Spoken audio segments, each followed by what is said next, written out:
दोस्तों आपका ब्लेंडर खराब हो जाता है, चिपकता है, ये शाफ्टिंग घूमती नहीं है, तो आइए दोस्तों किस प्रकार इसको सर्विस करते हैं मैं आपको बताता हूँ इस वीडियो के माध्यम से। सबसे पहले दोस्तों ये स्क्रू खोलना है।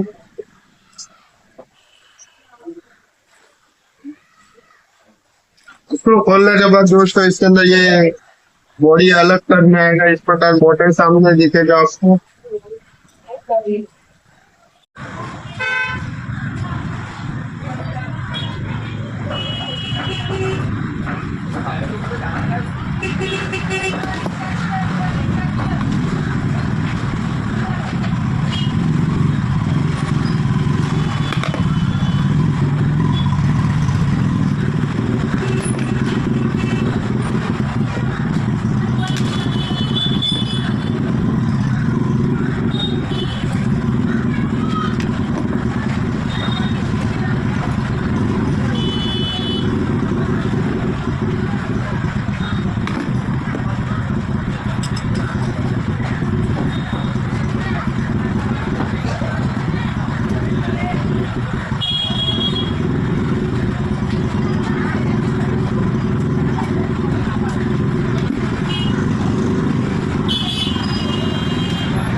कांदे 8 किलो कांदे 8 किलो आता भर के आता हलाओ हाँ जल्दी आओ बाजार में 20 रुपये 50 रुपये किलो कांदा है किलो ननी का खाला रे